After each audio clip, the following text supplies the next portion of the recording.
Well, I tell you, it's always good to come to Missoula. We like this town a whole lot. Yeah. He says that in every town. Don't worry. No, every town ain't like this. Pittsburgh. I never said that in fucking Pittsburgh now. In Birmingham, Alabama. Oh, no way. No way. We've met a lot of special friends here. JR and Twilly and Wayne. And Gooch! Gooch. I don't know all your names, but I know all your faces. Hey pals, Ray Yerkowitz here. We wanted to put something a little extra together for this week's Gig of the Week, which is the Gourds at the Blue Heron in Missoula, Montana on September 4th, 2002. Because this was a special show. A lot of folks love this show. It's been downloaded maybe more than any other show on archive.org of the 300 Gourd shows that are up there.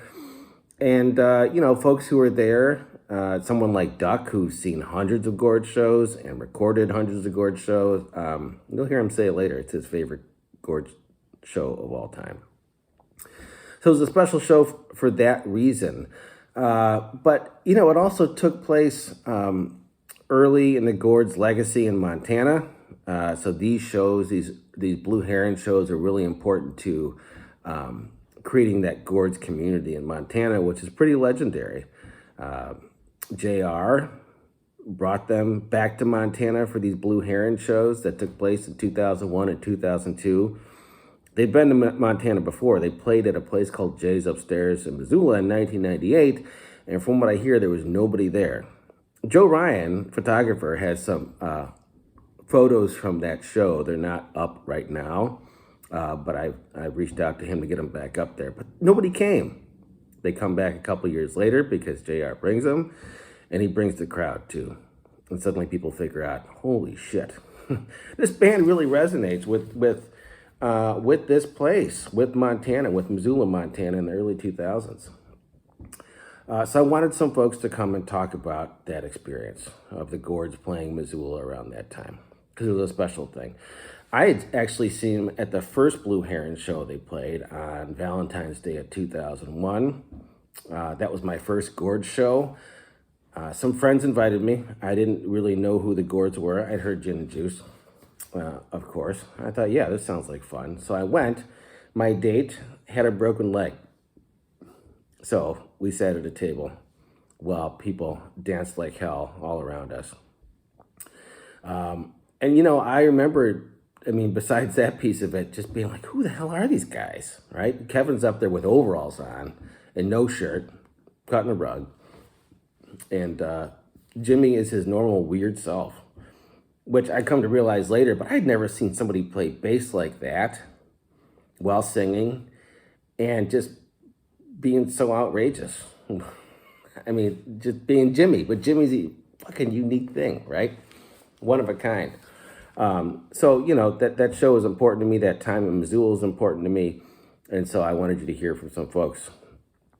Tucker recorded this show. I think it maybe his first Gourd show, perhaps not. There might be a couple earlier ones. So if there are, Tucker, let's get them out there. So we'll hear from JR, says a little bit. He'll say a lot more later. I talked with him for like 2 hours. He recorded a short video, but he's got a lot more to say, many more great stories, and we'll share those when we make the podcast happen soon.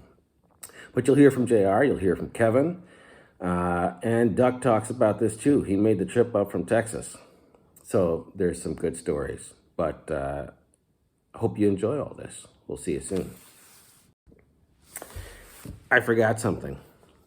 I heard both Tucker and JR shared this story with me, but it didn't make it into one of the videos, so I wanted to make sure you heard it. It's funny.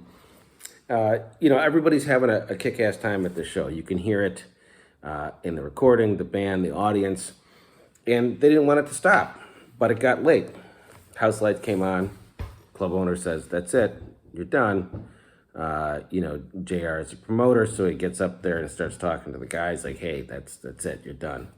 And each one of them's like, nope, fuck you. So they go on and launch into gin and juice and just continue playing. And, the club owner was not happy at the end of the show. I'm sure he sold a fuck ton of booze. But he wasn't happy. But you know what? The Gourds and the crowd were happy. Wish I could have been there to see that. All right, on to the rest.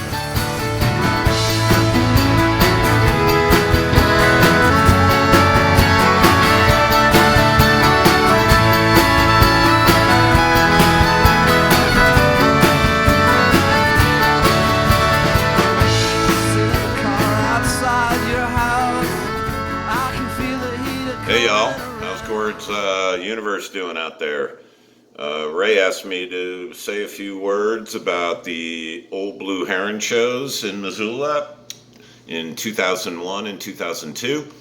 In many ways, these are the Missoula shows to listen to. It was the quintessential Gourds. It was back when Missoula was still kind of really a small town.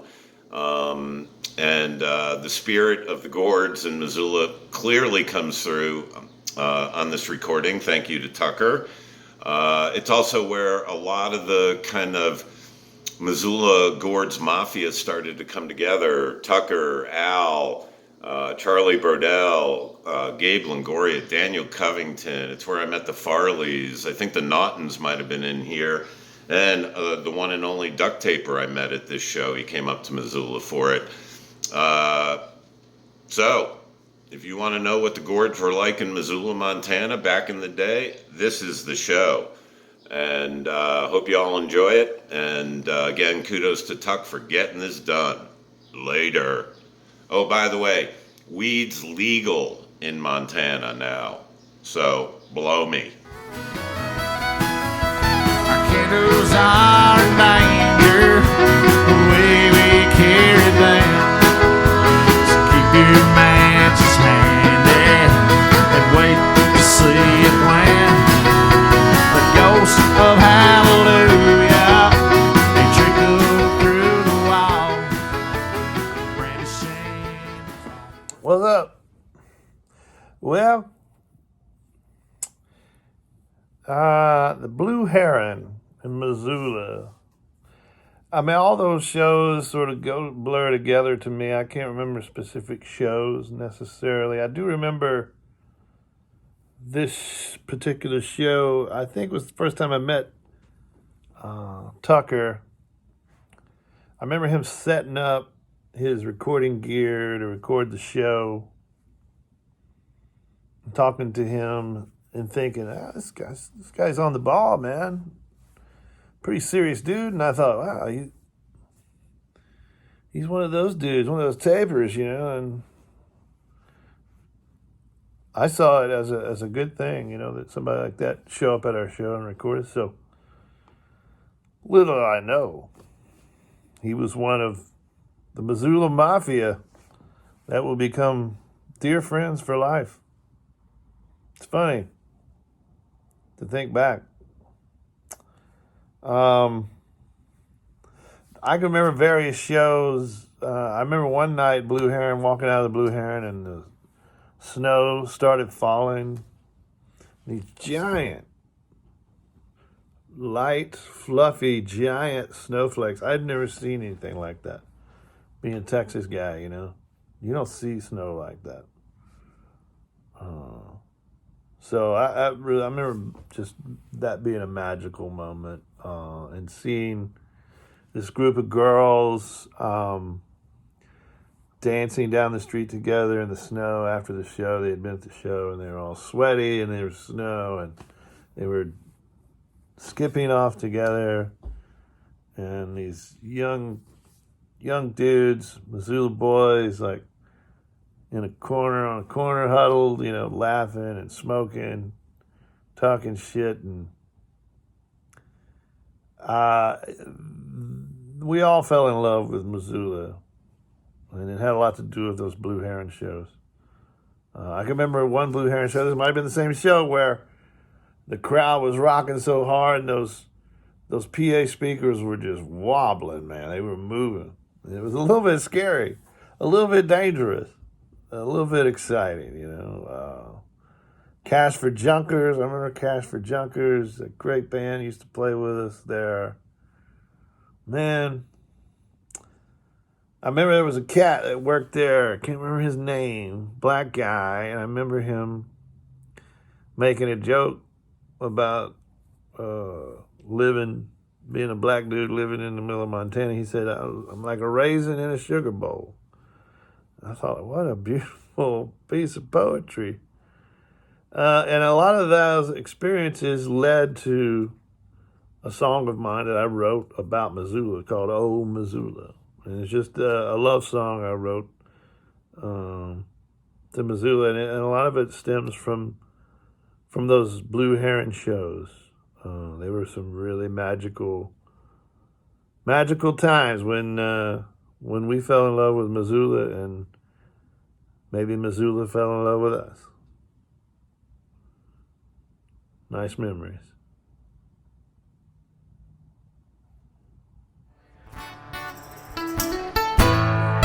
All the labor landed inside where the digger cried, "It's my calling, sir, and it is no mistake that I put you in the ground so well, and if they pay me, well, that's great." Hey now, It's just great. it's John Rankin Smith, or you may know me as Duck or DuckTaper. In August of 2002, I had a trip planned to go fly fishing with 3 buddies from work in Montana, and we were going to catch the Gourds in Bozeman and in Missoula. And I had told the Gourds about it.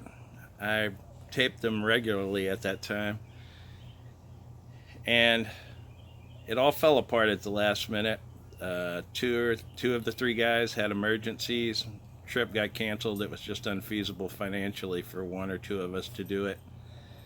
And Kevin asked me about it a few days before. I believe it was at the show at Little Stacy Park in Austin, and asked me if I was still going, and I told him what happened, and he said, "Well, I got to tell you, we're in quite a bind, and maybe you can help us." I said, "Okay, what's going on?" And he said, "Well, we have our brand new van, and we need it to start the tour in Seattle, but we have to play in Nacogdoches the day before Seattle, which means we can't drive it. Mike Nikolai is going to open the tour for us. Do you think you, along with Mike Nikolai, could drive the new van up to Seattle and then come across to Montana with us?" And I was beside myself.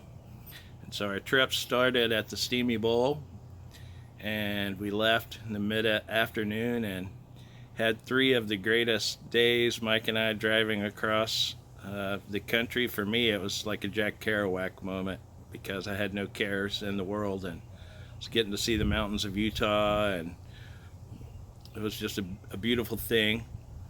Got there and saw the Gourds at what was it called? Seattle's Bumbershoot, that's it. And that was a fun show. Unfortunately, my recording didn't come out. More on that later. But then I rode across to Montana for my first experience, and stayed with Twilly and JR and for the first night. And that was my experience meeting the Missoula Mafia for the first time, or parts of them. And was treated as if I was a member of the band. I was given free food, more things than that. They had a great barbecue. I had a giant salmon. I mean, huge. Not myself, but all of us. There was all kinds of interesting things there. I remember a mountain lion steak. Which was crazy, but I just wanted to say that I stayed at 3 different people's houses and was treated. It makes me want to move to Missoula. I see why Jimmy did. Twilly, rest his soul, was such a gentleman, and had everything set up for us. It was just a fantastic trip. Unfortunately, the Bozeman show got canceled, and so there was only that show. But it was, I've seen over 300 Gourd shows, and for me, this is my favorite show I ever went to. It was just incredibly well played.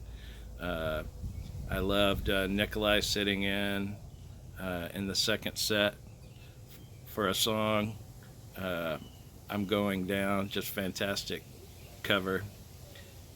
And it was just a magnificent, magnificent show. I then rode the Greyhound for 49 and a half hours back from Missoula, which was the worst experience of my life. So my greatest trip ever, along with my worst trip ever, were tied in both to this show. I hope you enjoy it. On a Greyhound bus, Lord, I'm traveling this morning. I'm going to Shreveport and down to New Orleans. The day of the show, I had some errands to run, picking up some things that I'd broken and whatnot that I needed to get. And so we had to go to the sound check. And so I set up my little mini disc. I wasn't even going to record that night because of the great Tucker Lambertson. But I set up my mini disc and started it recording during the sound check while I walked across town. And as a little bonus, I've added the sound check, which is just an audience recording. It's nothing spectacular, but I think you'll enjoy the little Van Halen cover that came out of it. I know I did when I went back to see what I had missed. And additionally, I told you earlier that my recording at Bumbershoot in Seattle had been flawed due to distortion. I let too many other people plug in with me. The only thing that came out of that show that was audibly legible was Jimmy telling a story of using the restroom on the plane and having the door kicked in by the flight attendant. And it's tacked on as the last track on the sound check portion of the recording, which is on Internet Archive as a separate, completely separate show from the actual show. But you'll get a kick out of it. It will make you laugh, and give that a listen. Flowers in my little windowsill. Don't you know I'm a 2000 man? And my kids, they just don't understand me at all. Well, my wife still respects me.